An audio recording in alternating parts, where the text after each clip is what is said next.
Kaiju number 1 is the first ever identified kaiju to be given an ID number. Since then, only 14 other kaiju have been given ID numbers. It is known as the Future Sight Kaiju because of its ability to somewhat see the future. The kaiju can also do basic observation stuff like analyzing opponents and even seeing through them. The way its abilities work is similar to Observation Haki and Advanced Observation Haki from One Piece. Ultimately, the defense force succeeded in killing this kaiju and they then turned its corpse into a numbers weapon. Numbers weapons are basically suits made out of the corpses of their respective kaiju, so that the defense force can then use the abilities of the respective kaiju to fight against other kaiju. Kaiju number 1 was turned into numbers weapon 1. This weapon is now being used by Japan's strongest anti-kaiju fighter, Gen Narumi. Gen is Captain Levi of this manga. He is so skilled that the kind of things he sometimes pulls off don't even make sense. He is able to make better use of Kaiju number 1's foresight ability than the kaiju itself ever did. Even though the weapon has the same power, Gen has improved the foresight ability to the point where it can even analyze and keep track of environmental factors like temperature and terrain. Kaiju number 2 is the second kaiju to ever receive an ID number. It's also known as the Great Kaiju of Destruction because it nearly destroyed the largest city in Hokkaido back when it first appeared in 1972. Yes, this kaiju has enough destructive power to completely level and destroy an entire city. I guess that's also why it's so similar to Godzilla in terms of its appearance. If we're talking about its abilities, then this kaiju could unleash powerful sonic blasts and other kinds of destructive energy attacks, like electromagnetic energy attacks. Add this with the fact that it was a walking embodiment of destruction in terms of physical prowess, and it makes sense why it's called the Great Kaiju of Destruction. It was also defeated by the defense force, and they then turned its corpse into a numbers weapon for Esau Shinomiya. This man once used to be the strongest soldier in the defense force, just like how Gen is the strongest now. Gen himself also said that he could never beat Esau, and of course, one of the reasons why Esau was so strong in his prime is because of Kaiju number 2. After Kaiju number 2 became a numbers weapon, Esau was able to use it to produce the same sonic blasts, but with even greater range. Esau could also use energy attacks, even the kind of attack that once almost completely destroyed Sapporo City of Hokkaido. Not to mention the fact that Esau could use a shield and protect himself from even more dangerous kaiju, like Berserker Kaiju number 8 and Kaiju number 9. Overall, I'd say that even though Kaiju number 1 was the first to appear, Kaiju number 2 made a better impression on the human race. During the Kaiju weapon arc, Kaiju number 9, the main antagonist, absorbs Kaiju number 2's power, and so it is no longer a numbers weapon. Kaiju number 4 is the numbers weapon of one of the main protagonists, Kikoru Shinomiya. It's a massive flying type kaiju with 3 eyes and a lot of teeth. Naturally, it can fly, and it can fly at an insane speed. Of course, it was defeated by the defense force and turned into a numbers weapon. But considering how it is the fastest numbers weapon yet, we can assume that Kaiju number 4 itself was also the fastest kaiju at that point. The weapon lets the user manifest wings and fly at high speeds just like Kaiju number 4 itself. And then the user can simply slay other kaiju faster than the human eye can follow. Plus, it is also the only numbers weapon that has ever had more than one user. The current user is Kikoru Shinomiya, but before her, it was worn by her mother, Hikari Shinomiya. Kaiju number 6 is considered the king of kaiju. I know I said that Kaiju number 2 resembles Godzilla, but the Kaiju number 6 is the one actually based on Godzilla. The king of kaiju is a direct reference to Godzilla's title as the king of the monsters. 10 years before the start of the main story,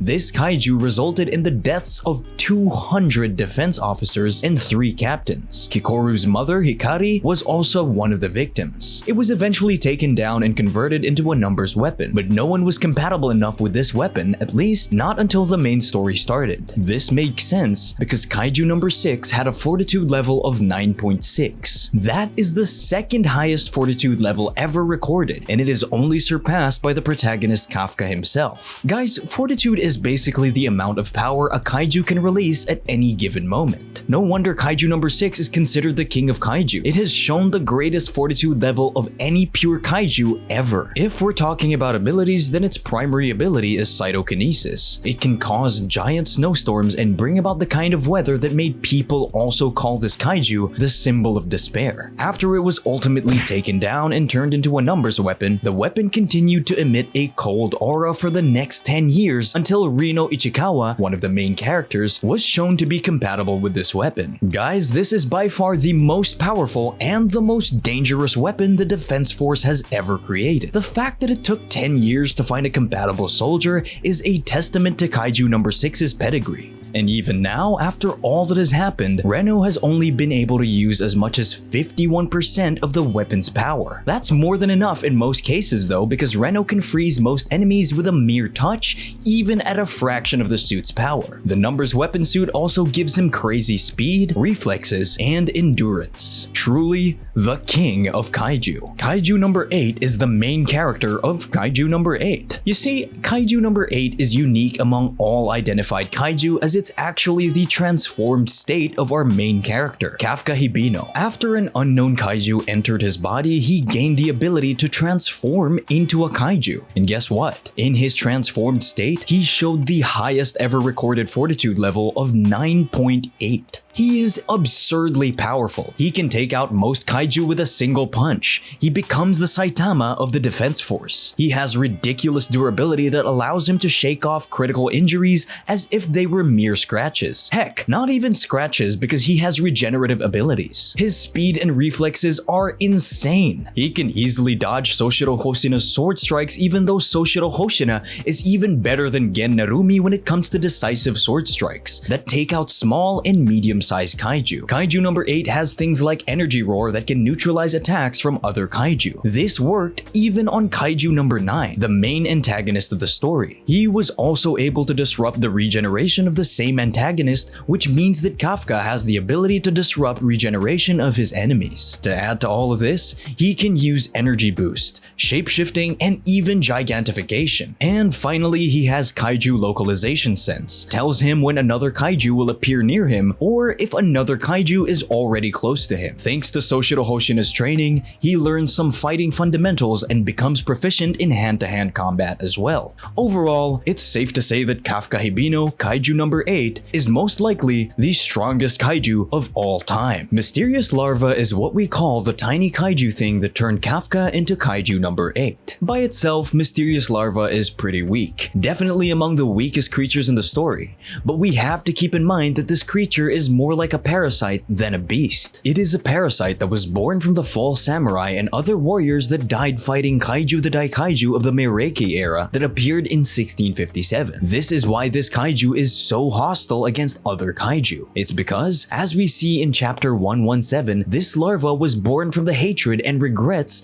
of all the fighters who died fighting the great Kaiju of the Meireki era. Now, it may not be strong, but the latent power it unleashes after infecting other life forms is downright diabolical. It is said that if Kafka uses the Kaiju transformation for more than 30 minutes, it is very likely that he'll become a permanent Kaiju. But we don't know if the larva would decide to take over Kafka's mind or not. So far, the mysterious larva has been rather passive. It doesn't involve itself unless Kafka is in danger of being killed, like when Kafka was refusing to fight back against Esau Shinomiya, and so the larva took over. Next is the Daikaiju of the Meireki era. It burned down the majority of Edo and caused what is considered to be the greatest massacre of Kaiju slayers in history. The Kaiju slayers never really succeeded in slaying it either. It was chilling in a cave, and much like how the mysterious larva entered Kafka's body, the Daikaiju of the Meireki era entered Kaiju No. 9's body after guiding the latter into a mysterious cave. If we're talking about its power, then let me point out that this Kaiju's awakened power is the only power whose fortitude level has been deemed immeasurable by the Defense Force. Kaiju No. 9 is the main antagonist of Kaiju No. 8. Technically, Kaiju No. 9 does meet its end in chapter 113, but its body continues to play the role of the main antagonist because its core is destroyed. The Daikaiju of Meireki era takes over. Still, Kaiju No. 9 is arguably the most prominent Kaiju in the story. It is like a virus in the sense that it can create other Kaiju, and it can also resurrect dead Kaiju. This is how it was able to resurrect and absorb Kaiju No. 2, and after it absorbed Kaiju Kaiju number 2, the Defense Force began to consider it the new king of Kaiju. Now, to add on to why it can be considered a virus, let me tell you that Kaiju number 9 can also gain the memories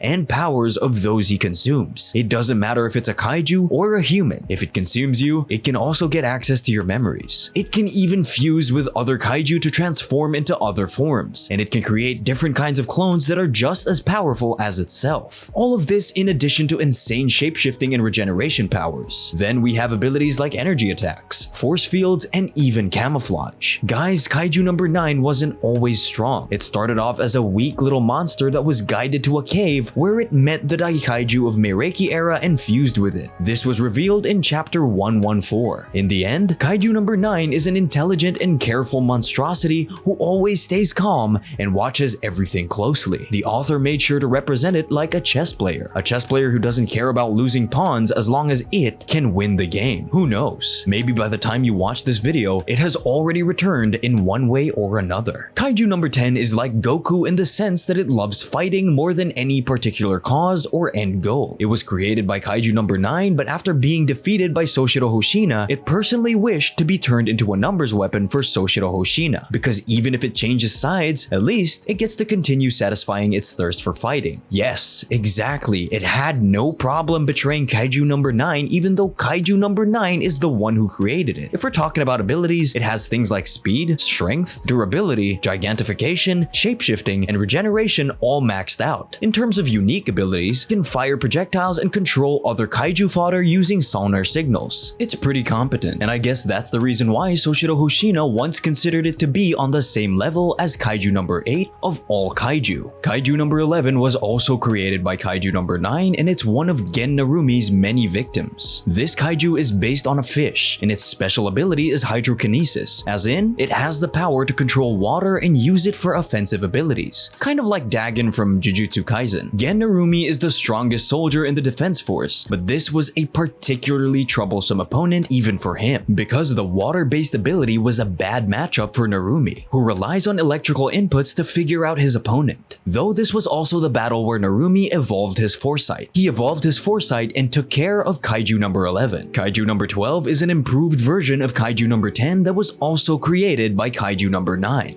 Basically, Kaiju number 10 was a prototype that betrayed Kaiju number 9, while Kaiju number 12 is the perfected version. It's also more powerful than Kaiju number 10, though ironically, the one who beats it is also Soshiro Hoshina. As for its abilities, it had the same physical attributes but superior. It was a master swordsman and it could create blades that may very well have been designed specifically to kill Soshiro Hoshina. But by far the most dangerous thing about this Kaiju is how easily it can adapt to your fighting style. Still, Soshiro Hoshina surpassed Kaiju number 12 and killed it. Out of all the Kaiju number 9 created, Kaiju number 13 looks the most similar to itself. It had the Fortitude level of 9.2, which is the third highest quantifiable Fortitude level in the story. In terms of physical attributes, it was an absolute beast. But of course, Kaiju number 8 was even stronger, and therefore, Kaiju number 13 lost. Kaiju number 14 is another one of Kaiju number 9's creations, but this one is built like a parallelepipedon. It's a jet black parallelepipedon with 4 pink faces, and as creepy as it looks,